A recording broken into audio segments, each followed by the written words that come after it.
You're back! And you're bearing beautiful black charcoal! Oh my, look, very fine, soft and sooty. This will be some very nice. Yes. You know, I used to not like charcoal drawing so much, but in recent years I've learned that it's really quite superior in many ways. I mean, sure, it's a little bit crumbly, but the it does so much that other types of drawing cannot do. Smell that sooty refresh. Smells so nice. But you know, with pencil drawing, there's many things that can't be done. You've got these whites that are nice, but we could get these whites much more brilliant if we had charcoal, because we can put them back in. Let me show you this charcoal drawing that I'm working on. It's very impressive charcoal drawing. That's right. So here's a little board that I'm working on.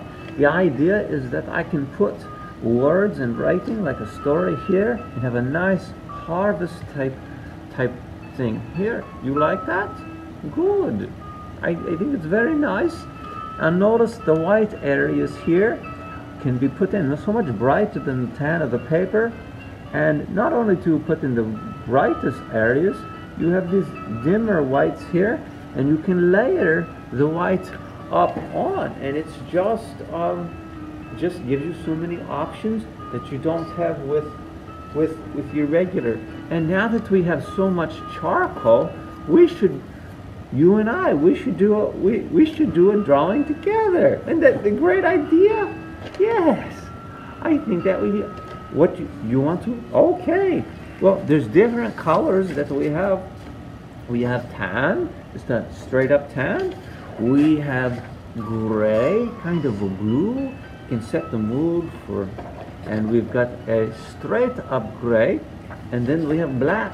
With black, you end up using mostly your white. So what should we draw? I think that Bernie, since Bernie made this all possible, we should draw Bernie. Yes, let's do this. Well, as always, we're going to start with basic shapes, and we're going to start right up here with the head. And this is kind of the angle of the head that I want to do. I'm going to make the head quite large because we're making Bernie into a cartoon character, so he'll like that. And little spindly neck here, and then a central line for his upper body. And I want it to be kind of slanted to the side over this way. That's why this line here. And this is sort of the central core of the spine. And the shoulders going the same way here. And then sort of this region. Okay. And then we have this leg coming down this way. And then this leg kind of sloping this way. Little angled line for the knees to sort of match that line. And then fill out the legs a little bit, keeping them small so that he is cartoon, right? And trying to give him a stable look. His feet kind of coming out this way, the other feet out this way. And then maybe the big hat up in here, kind of come around, come back this way, right? And it's a tiny little piece of the hat peeking up. So there we go, got some nice shapes.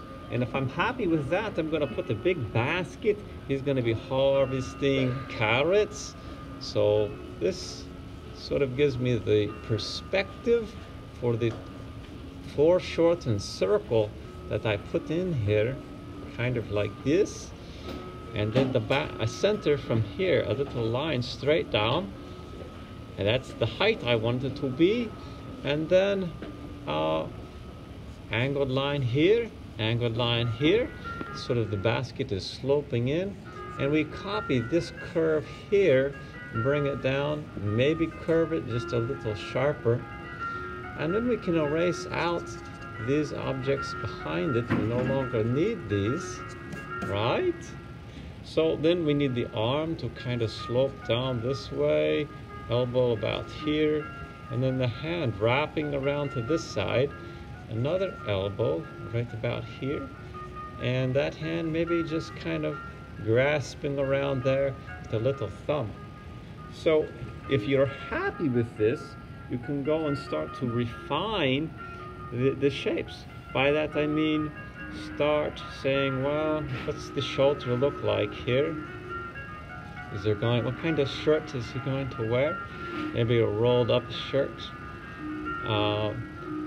But the shirt has to be drawn based on what the arm would look like, right? And over here, same thing. Kind of a curved circle this way. The arm coming over here. Little fingers here. And we see that started to develop. Want to give it sort of a little collar here. And think about the wrinkles here. How would the wrinkles go across the body? We see that taking shape. We can go over here and put in some carrots. I think we want the carrots to mostly come in this way. I'm going to make them big carrots because Bernie is exceedingly good farmer, and he grows nice sized things, not a little baby carrots. These be manly carrots, that's for sure. Manly carrots. And you can start to put the leafy tops on there. Okay. So, and you can decide, well, do we want any carrots coming in the other way? Maybe make the top of it kind of a foreshortened circle here, and another one here, another one here, and here. And then you would have the tops coming out this way and kind of cascading down this direction. We'll make that nice later. But you can kind of see some fun things happening here. And I will refine this a little bit. I will redo it on charcoal paper, and then we will start to talk about charcoal. And I put this drawing on charcoal paper, which makes it very nice. And I actually did many of the steps. I put in the shading, the blending, and some detail. And now we're going to do these steps again, but in charcoal to bring out the contrast. And then very last but not least, the white. I like drawing with a hard pencil, charcoal. There's also a medium, and there are soft pencils. A soft pencil is the darkest and the softest. The hard pencil is just a little bit lighter and a little bit more detail. I like the detail of the hard pencil. Now, before we can do any type of shading, we have to figure out where's the light coming from. Is the light here, shining in his face? Is it off to his left shoulder? Or where? I'm going to pretend that the sun is back here. The sun is setting after a hard day of work. And so he's going to kind of have his backlighting on his shoulder and his shadows coming down this way. So we know where the light is. We know that his front is going to be mostly in the shadows. And so I'm going to lightly start to shade in here. We don't want his shirt to be black, so we're not going to overdo this. We're kind of like outlining some of the things that are already here and making it more contrasty. It's going to show up a little bit better in charcoal. We pick up some of the details as we do this shading, because we pretty much know what we want him to look like. Everything is locked down real nice. And so you're just going to see me shading this, leaving this area up here light, just putting just a touch of outline here, but not shading in that light area, but definitely shading here as it comes over the shoulder, just a little bit darker there almost, to bring out the contrast of the white on the shoulder later. And coming in here and trying to put in the ripples of the shirt. And then I'm going to draw this super fast, and then we'll come back and we will talk about the next step of blending.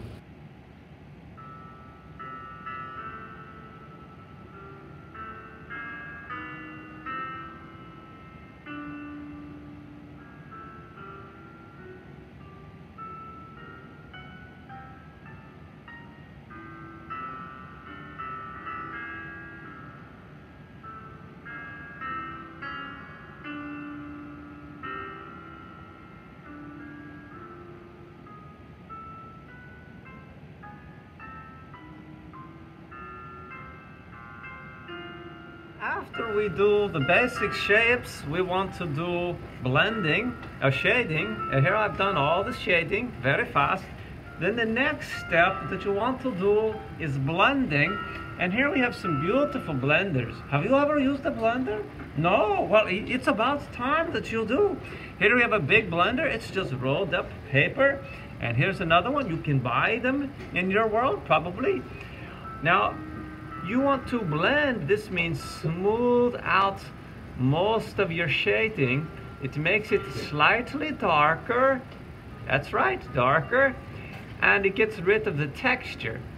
And the only thing you want to be very careful not to do is shade your lightest areas, because then they become darker. But of course you can erase that out if you make that mistake. And you want to blend very carefully. Well, it's not a very careful thing, but you want to blend your soft areas like clouds. I tend to blend just about everything except the lightest areas, because I can always bring out more detail over top of the blending. Let me show an example of that. So I have blended this hat very nicely. Then I come in with a hard charcoal and put in detail of the straw in the hat, and you want to do that over top, just like this. You don't want it to maybe be too exacting. If it's too exacting, you can go in and blend this a little bit along the length of the straw. Now, if you decide you don't like it, you can actually just blend it out altogether and start over, but you just realize it will be darker. So that's blending, smoothing the rough textures and getting ready for the details a little more. Now I go super fast.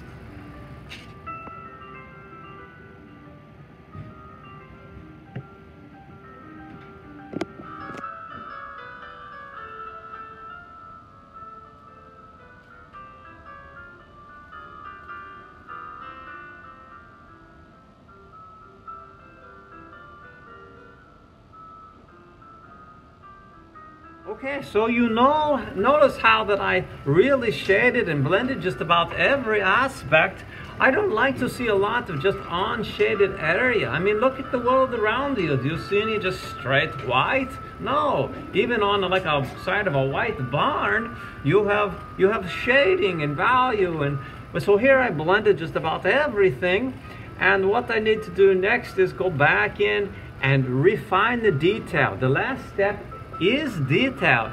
And so I lost some detail by all of this nice blending. So I'm going to go in here in areas like the hat and carefully, using the point of my pencil, add all of this straw texture for the hat.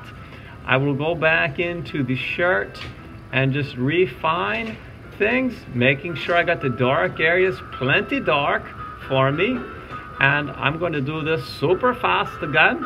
And then we'll go back and do my favorite step, white. It starts to come alive during the white. You'll see.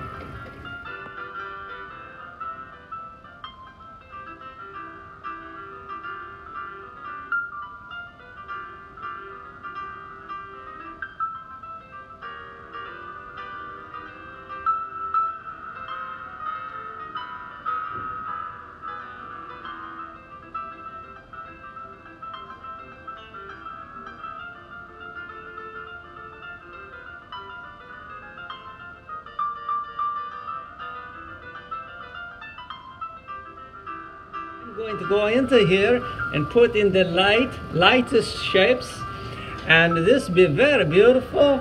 And just think about where the sun is, but we already know by the way we shaded the earlier steps. Yes. Now some of these areas, one application of white will not be enough, so you need to go back in with a little blending stump and just touch these up, doling it out, spreading it evenly. Then go back in and put in brighter touches of white. And this is what really makes charcoal drawing so special, you know, so superior to pencil drawing. There's all these exciting values that you can get in there. So even in the background, I'm going to make the sky very bright behind him to just make him stand out that much more. So you watch and I draw super fast. You don't know the president? Well, that might be true in your world, but here we all have a connection with the king. You know, it is a small yet vast world. Time is different too. Slower without money and massive consumption. We bring our best gifts to the king, the most beautiful, fit for a king. We give them to him. Bernie brings his melons. I bring a masterpiece painting, and my neighbor, Beard, he brings beautiful walnut boards. What? You say he's a greedy king? No. Don't say that of the king. The king gets things of beauty from us and then shares it with us. We have a feast of Bernie's food on a walnut table of Beard's boards, and my painting hangs in the hall. The king does not need our gifts, but he's willing. He needs to know, are we willing to give back what we've been given? You know, take a child, for example. Their parents give them paper and crayons. The children draws a picture, gives it back to them. They're only using what they've been given. The king, he needs to know that we are not greedy, but rather willing to share. Once he knows we can give, he can give more without fear of us hoarding the goods for ourselves. So bring your best gifts for the king, and you too shall have a place at the table.